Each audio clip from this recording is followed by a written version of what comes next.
Dahil day off natin ngayon, syempre, night ride naman ang gagawin natin. From Miaoli to Taipei 101. Tara, samahan nyo kami.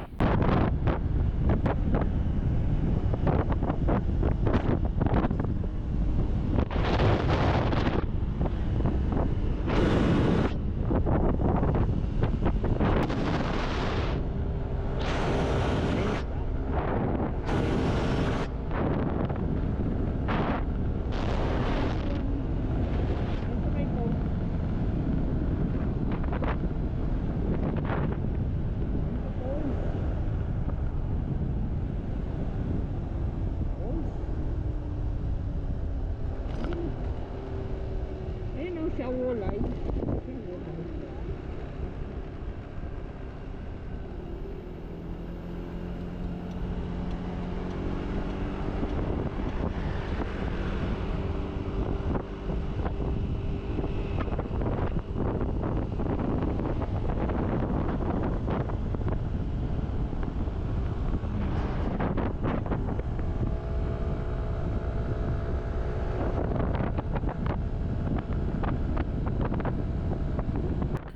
Maganda talaga yung mga kalsada dito, kaya kung magpapatakbo ka ng medyo mabilis, okay lang. Pero basta mag-ingat kayo dun sa mga camera. Kaya lalagyan nyo dapat ng eagle eye yung cellphone nyo para matrack kung saan mga nakalagay yung mga camera.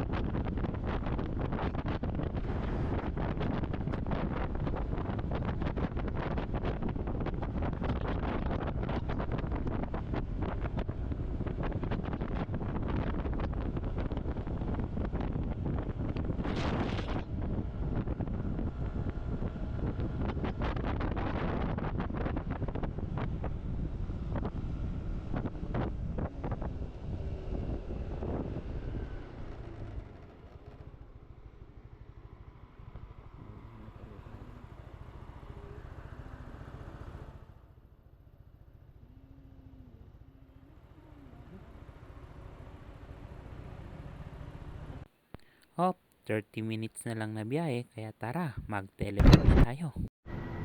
Isa pala daw to sa pinupuntahan tuwing gabi dito sa Taoyuan. Pero dahil hindi naman tayo mamimili, skip na natin to.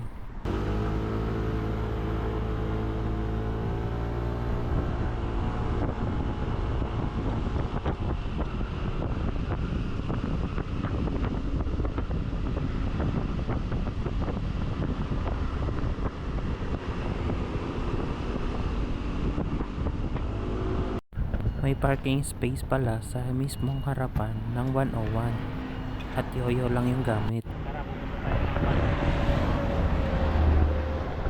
Aakyat tayo sa taas.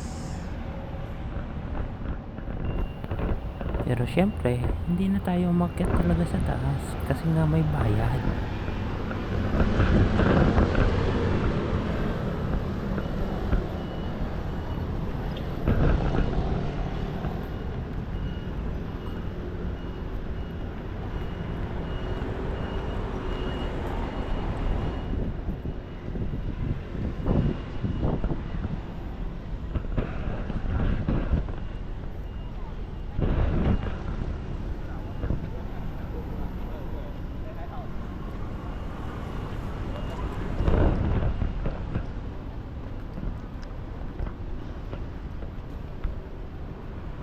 Inabot tayo ng 3 oras sa pagbibiyahe.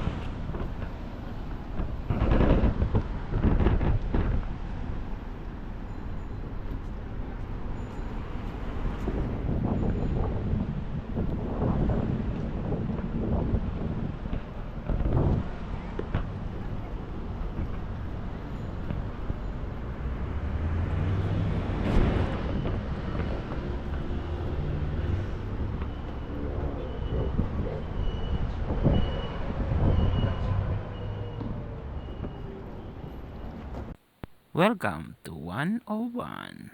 Pero syempre, kakain lang tayo dito. Pag-sabay mamaya, mag-iikot-ikot.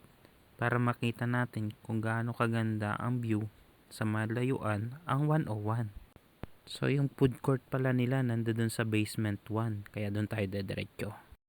Yun na nga, naaamoy ko na yung mga pagkain. Kaya mas lalo akong nagugutom. Yung mga nakarating na sa Kung gusto nyo palang umakyat dun sa taas, so may bayad. Pero kung halimbawa ARC holder kayo, may discount. Ang ticket fare ngayon sa mga tourist ay $480. Taipei 101 was once the tallest building in the world. These days, it's one of the world's tallest observation points. The elevator will get you to the observation point in a matter of minutes. The mall is a center for luxury shopping at lower levels. Taipei 101 is a magnet for visitors. At 508 meters tall, the building towers above the skyline of the city. Taipei 101 was named in honor of the number of floors it houses. Here's a brief summary of the facts again. Taipei 101 height, 508 meters. 101 floors. So yun na nga, nandito na tayo sa basement 1. So dito yung food court nila. So hahanap na lang tayo ng kakainan bago sabay mamaya. Lalabas na rin tayo. At saka mura rin pala yung mga pagkain dito.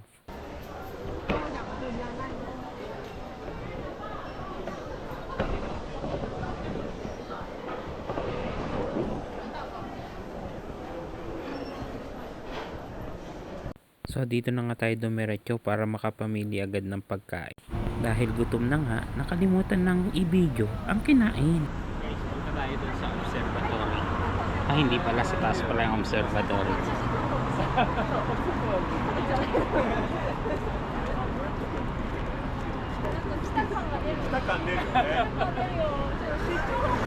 Yun na nga, katatapos lang kumain, kaya maglalakad muna tayo dito sa malapit na park dito sa 101 bago sabay syempre uuwi na din.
Tapos na naman ang day off, kaya bukas pasukan na naman. Kaya hanggang sa muli!